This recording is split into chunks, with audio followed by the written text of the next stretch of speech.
Hello fellow shooters, Stu Becker here for Airsoft Action Online.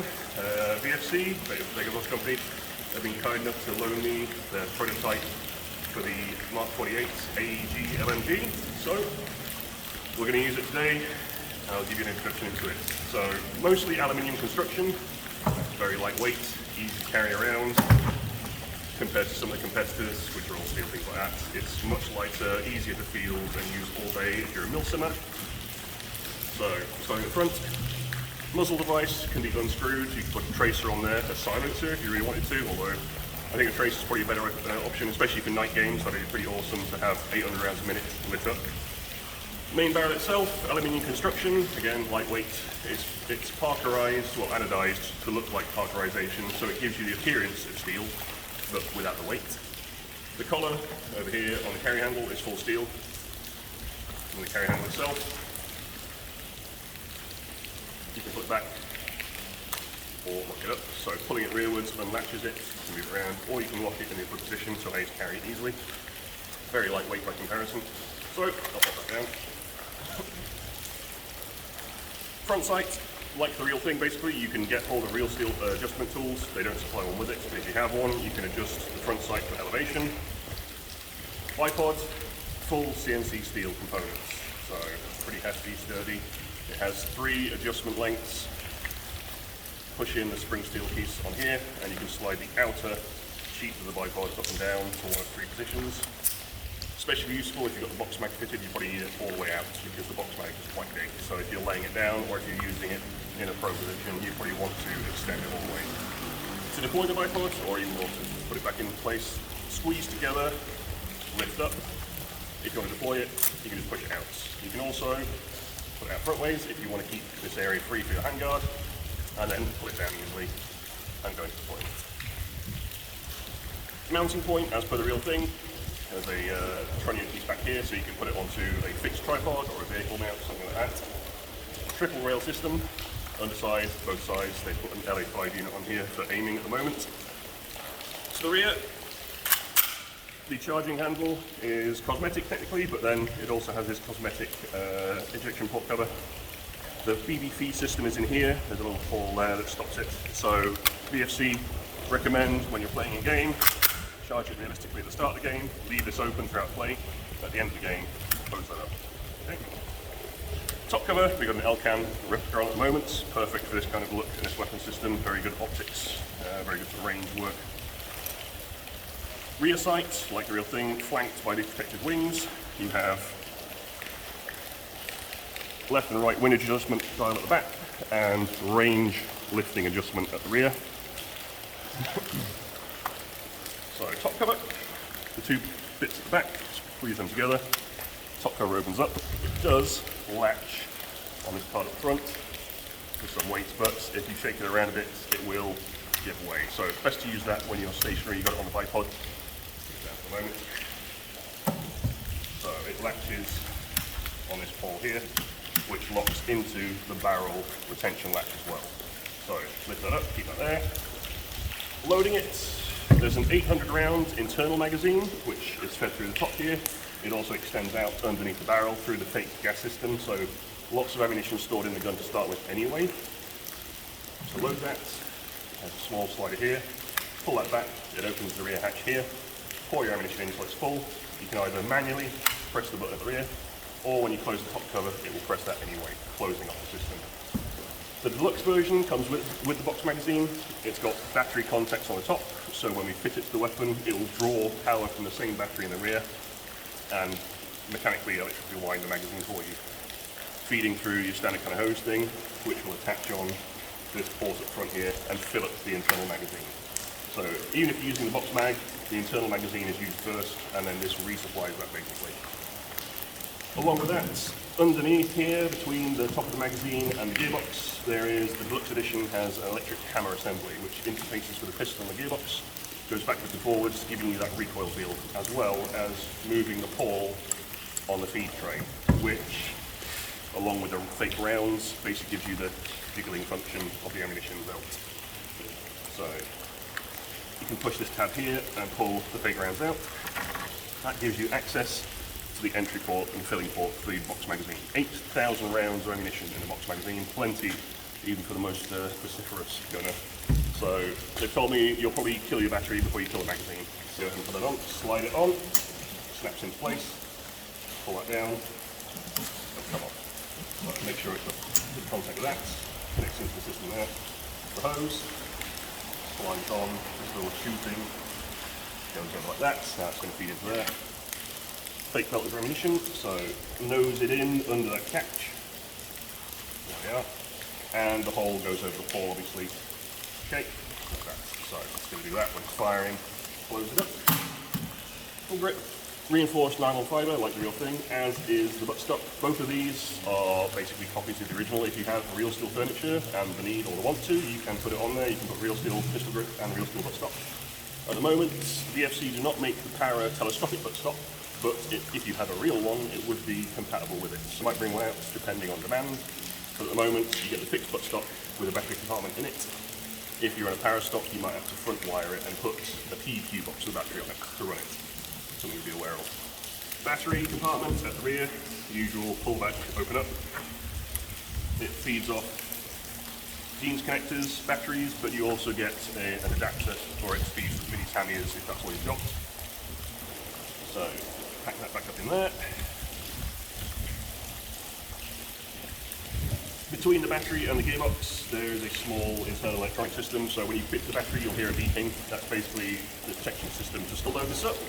I'll give you some thoughts. So guys, just a few quick field notes. I've loaded up the internal magazine in the top here. Let the hatch go forward, so you can see there. You lock it back,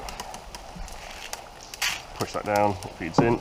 It feeds through a gap in the front here into the underside. So one thing I actually realized is you do need to open this because there's a fin on the bottom which interfaces with the feed track under here. So if this fin is in there, it will cut it off. You can't really rely on that to stop it feeding for safety reasons. I wouldn't rely on that. I'd rely on the safety and good discipline. But if you don't open the cover, that little fin there will cut off the feed from the top part of the magazine into the underside. So once this is expended along here, it won't feed from there with this closed. So you have to rack that and open it to allow it to feed and to allow the box magazine to feed in via the top unit. So as well as that, you can see on top here there's the two contacts. They're spring loaded as well, so they seat quite nicely. If we take a look underneath, you'll see there's two contacts under there as well which match up with them, and that allows the internal battery to run the box mag. So the box mag itself, you have this little block here, so you swing that back, that opens up the port for the box mag hose to feed into. That's got little dovetails on it, so it slides into that point there. And on the bottom of the box mag, you can open this up. So at the moment it's got a foam packer. You can put your spare battery in there to carry that around, and you can see the winding worm on the bottom here and the little motor. So that all ties in through the contacts up top and drives off the same battery as the main gearbox and gun. So you don't have to worry about carrying spare AA batteries or anything like that to power your box mag. It's going to run off the gun itself. So let's put this together. So dovetails onto there, you see the contacts here underneath. Clicks in with a spoon there. Your hose clips on into those dovetails like that with this little hatch open. Hole in the top round fits onto your pole there. Okay, hatch is already closed, good to go. So I'm sitting down in a chair because this is doing my back in a bit, but open that up, off safe, and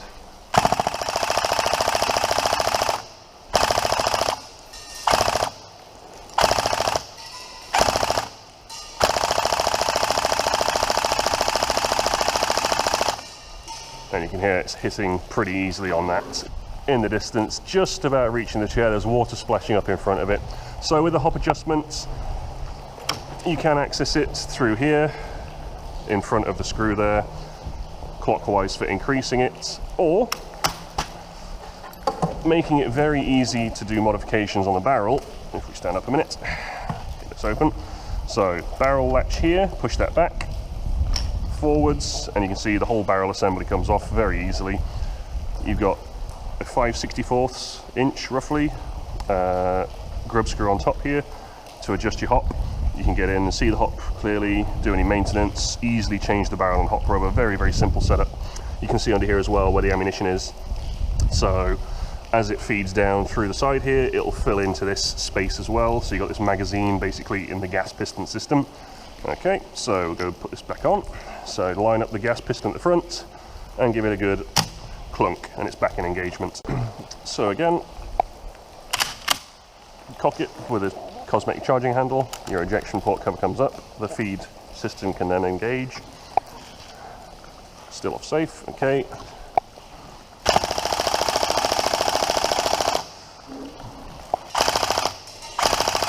So hopefully you can hear that. A bunch of empty gas cans on the first red chair, about 15-20 meters there.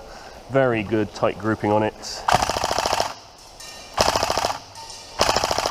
Certainly for a machine gun anyway, you're getting a bit of a spread. Basically it's covering the whole size of the chair through the scope when you look, with a pretty good favouring to a tight grouping in the middle of it.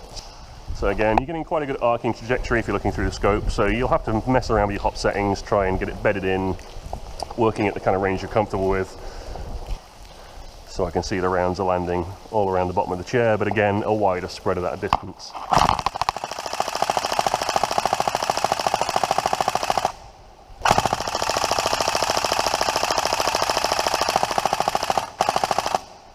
I've emptied that out by the sounds of it. So, having emptied the first lot of that, I'll go through the loading procedure with you live so you can see it. So obviously, it's totally empty at the moment. Let's close that off for the moment. Okay, so that little fin will interrupt the feed. Okay, open up the top cover using the squeezy springs here. Pull this little trapdoor hatch back. I'll use the box magazine because I don't have a bottle of ammunition lying around. Best to do this upright with it tilted a bit.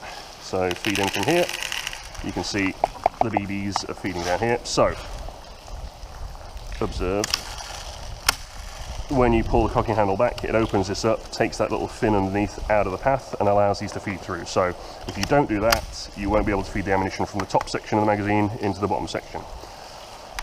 So important note.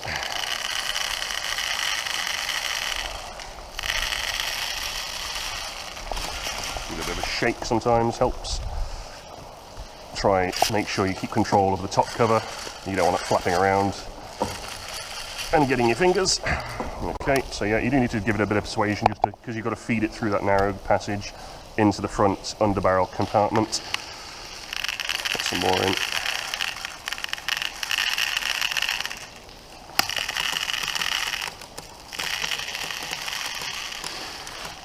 Okay, let's give it another shake again, so again, grab that. Okay, I think we've filled up the underbarrel compartment now, so this is just topping this off. Let's bung these last few in here.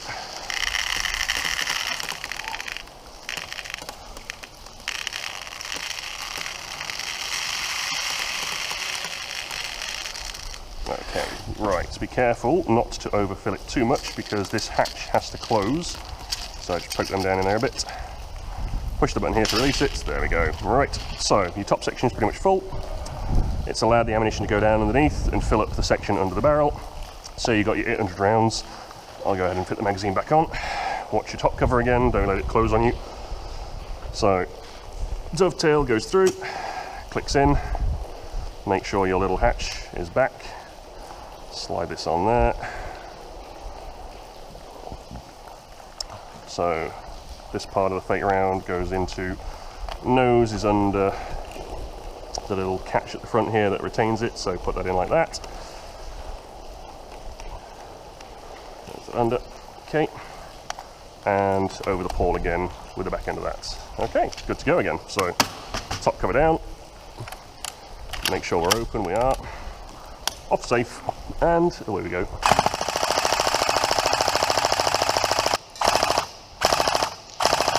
So, giving it a bit of a test, I'll go through the hop-up procedure with you. So again, open your top cover with the squeezy bits at the back, 2 buttons, bring it in front of you. So in the front of the top cover here, there's this little cutout here, and it tells you up is clockwise.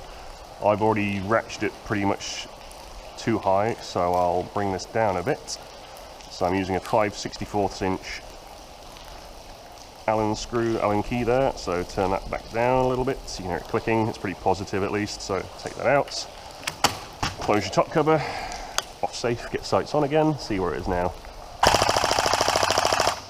Okay, that's maybe, it's a little bit low. I'm aiming at the cans and it's falling around the middle or the bottom of the chair, so I maybe crank it up a little bit. So open again, Allen key in. Right, so up a little bit, maybe a quarter of a turn.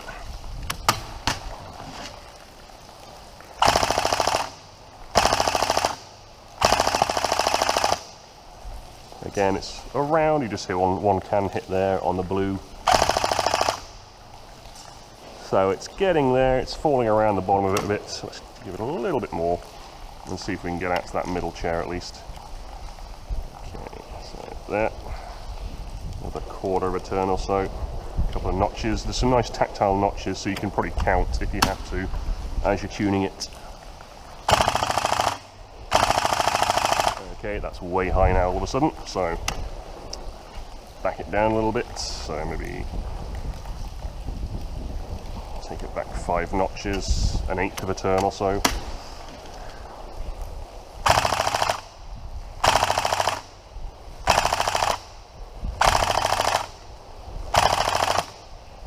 That's good, it's getting out there towards the chair and sort of falling around the bottom. The spread's going to increase a bit anyway.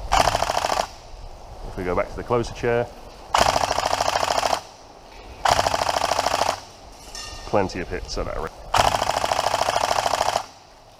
Plenty of firepower, decent grouping at that range. Nice beaten zone around the chair. You can see the water pinging up as I'm firing. Plenty good for the purpose it's used for, and of course light enough for me to hold at arm's length. But certainly for a sensible person, carrying this around at a milsim for a weekend is not going to do your back in as much as some of the older, heavier versions. And of course you've got a huge amount of ammunition with you as well.